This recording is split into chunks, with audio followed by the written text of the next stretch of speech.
क्या एक देश की सोच उसकी मानसिक शक्ति का प्रतिबिंब होती है? दोस्तों, जब पहलगाम में हमला हुआ तो पूरा देश गुस्से में था। हर तरफ चीख पुकार, आलोचना और आरोप थे। अमेरिका, फ्रांस, सऊदी अरब, रूस। नमस्कार दोस्तों, मैं आपका माइंड कोच कैप्टन सुंदर चंद ठाकुर। आज हमें बात करनी थी कि कैसे हम माइंड को अपना दोस्त बना सकते हैं, लेकिन देश को इस वक्त कुछ और चाहिए। जी हाँ, आज हम mind fit mental strength course के तहत एक बिल्कुल अलग लेकिन बहुत ही ज़रूरी टॉपिक को कवर करने जा रहे हैं। दोस्तों, ऐसा बताते हुए मेरे रोंगटे खड़े हो रहे हैं। कुछ देर में आपके भी खड़े हो जाएंगे, क्योंकि टॉपिक ही कुछ ऐसा है।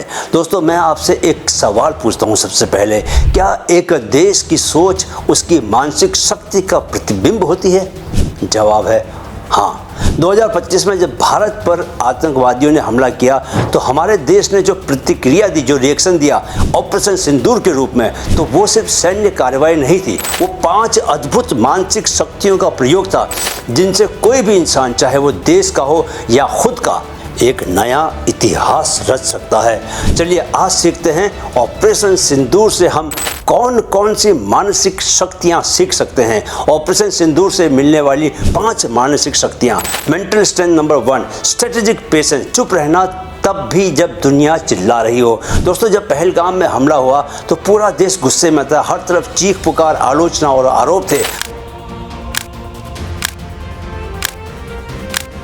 पर प्रधानमंत्री मोदी ने क्या किया? वो चुप रहे, क्योंकि वे जानते थे कि क्रिया से पहले रणनीति आती है। स्ट्रेटेजिक पेशेंस वो शक्ति है जो कहती है मैं जानता हूँ कब बोलना है, पर उससे ज़्यादा ज़रूरी है कब चुप रहना है। तो जब सोशल मीडिया में विपक्ष उनकी खिल्ली उड़ा रहा था, जब लोग उनकी झूठी बहादुरी के मीम्स बना रहे थे, तब प्रधानमंत्री मोदी बोल नहीं रहे थे, काम कर रहे थे। 12 दिन तक पूरे देश की आलोचनाओं के बीच उन्होंने हमले को लेकर न कोई बयान दिया, न कोई बयान वीरता दिखाई, बल्कि वो NSCS, raw, research and analytical wing और 3 सेनाओं के प्रमुखों के साथ बैठकों में लगे थे। हर टारगेट की लिस्ट, हर एंगल, हर असर का मूल्यांकन कर रहे थे। यह मानसिक शक्ति हमें सिखाती है, जब जीवन में चारों ओर क्योस हो तो सबसे बड़ा वॉरियर वो है जो धैर्य से बैठकर युद्ध की तैयारी करता है। Reaction is weakness, strategic silence is power. Mental strength number 2, emotional reframing, पीड़ा को प्रतीक में बदलना।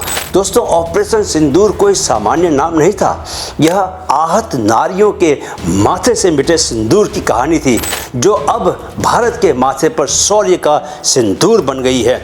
यही है इमोशनल रिफ्रेमिंग। जब आप दर्द को हथियार बना लेते हैं, जब आप आंसुओं को ऊर्जा बना लेते हैं, आपके जीवन की सबसे बड़ी तकलीफ आपके जीवन का सबसे बड़ा मिशन बन सकती है, अगर आप उसका अर्थ बदल दें।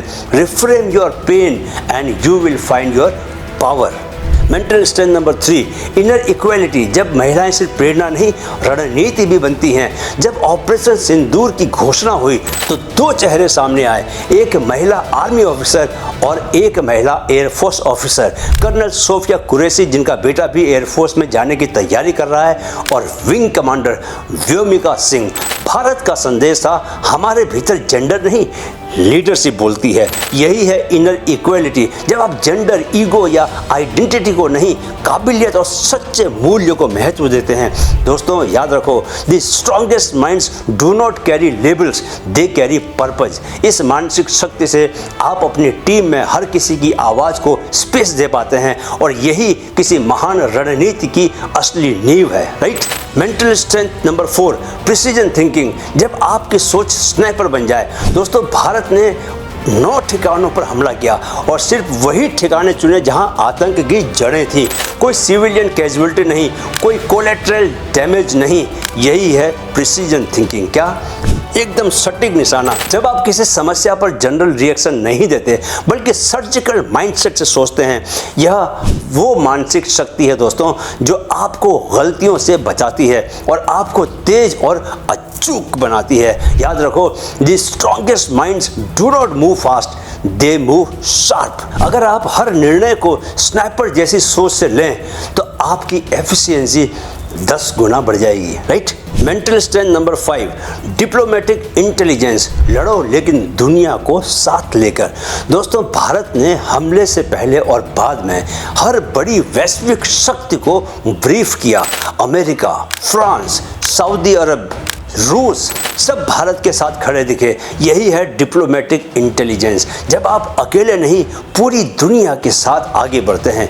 मेंटल स्ट्रेंथ का मतलब सिर्फ आक्रामक होना नहीं है, उसका मतलब है जहां जरूरत हो वहां डिप्लोमेसी, और जहां जरूरत हो वहां डिसाइसिवनेस। याद रखो, smart minds do not just fight, they influence. तो दोस्तों, एक सैन्य ऑपरेशन से हमने सीखा, क्या क्या सीखा? मेंटल स्ट्रेंथ सिर्फ किताबों की चीज़ नहीं, वो रियल लाइफ में ज़रूरी होती है। जब आप क्योस में काम बने रहते हैं, दर्द में प्रतीक ढूंढ लें और लड़ाई से पहले दुनिया को साथ ले लें। आप एक देश नहीं हैं, लेकिन आप अपनी ज़िंदगी के प्रधानमंत्री हैं। तो अब अपनी सोच को भी ऑपरेशन सिंदूर बनाइए, तैयारी रखिए, दिशा रखिए, डायरेक्शन रखिए, और निर्णय वही जो प्रिसाइज।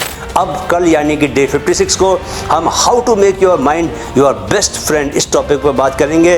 कैसे हम अपने ही दिमाग से लड़ना बंद करें और उसे अपनी सबसे बड़ी ताकत, सबसे सच्चा दोस्त बना लें। जब दिमाग दुश्मन होता है, हम हारते हैं। जब वही दोस्त बन जाए, जीत हर दिन की आदत बन जाती है। चलिए, अब परसों मिलते हैं एक ऐसी शुरुआत के साथ जो पूरे जीवन की दिशा बदल सकती है। वीडियो देखने के लिए बहुत बहुत आभार। मेरे साथ दोहराएं, मन में है तो मुमकिन है, मन में है तो मुमकिन है। Keep learning, keep growing with mind fit. जय हिंद, वंदे मातरम।